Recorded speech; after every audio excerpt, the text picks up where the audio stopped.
어려울 때, 정말 힘들 때 하나님을 볼 수 있다면 얼마나 좋겠습니까? 그런데 왜 우리 눈에는 하나님이 보이지 않는 겁니까? 왜 우리 눈에는 사망의 음침한 골짜기는 보이는데 왜 하나님은 보지 못하고 있습니까?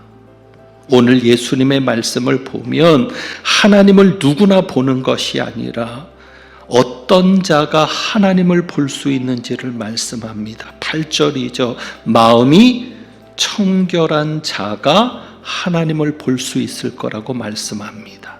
우리는 이 말씀 속에서 먼저 알아야 할 것이 하나 있습니다. 그것은 하나님을 본다고 할 때 눈으로 보는 것이 아닙니다. 왜냐하면 하나님은 영이십니다. 무엇으로 하나님을 봅니까? 마음으로 봅니다. 그래서 우리는 어떤 자가 되어야 합니까? 마음이 청결한 자가 되어야 합니다. 그래야 하나님을 볼 수 있습니다.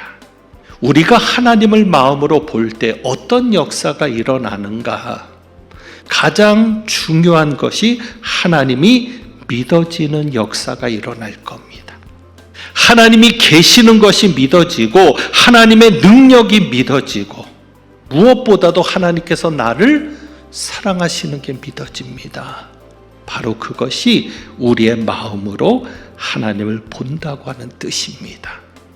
그러면 마음이 청결하다는 뜻이 무엇일까? 단순히 도덕적으로 순결하거나 마음이 순수한 것만을 말하지 않습니다. 하나님이 받으시는 사람이 되는 거예요. 하나님이 재물을 받으시듯. 이런 관점에서 우리가 마음의 청결을 생각해 보면 마음의 문제가 아니라 결국 삶의 문제입니다. 그렇다면 어떻게 살아가는 자가 마음이 청결한 자입니까? 첫 번째 단어는 이겁니다.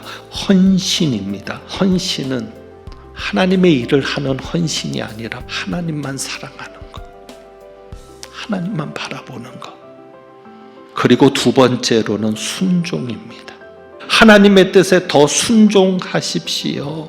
그러면 분명 우리의 삶에 하나님을 더 체험하게 되는 복된 역사가 있을 줄 믿습니다.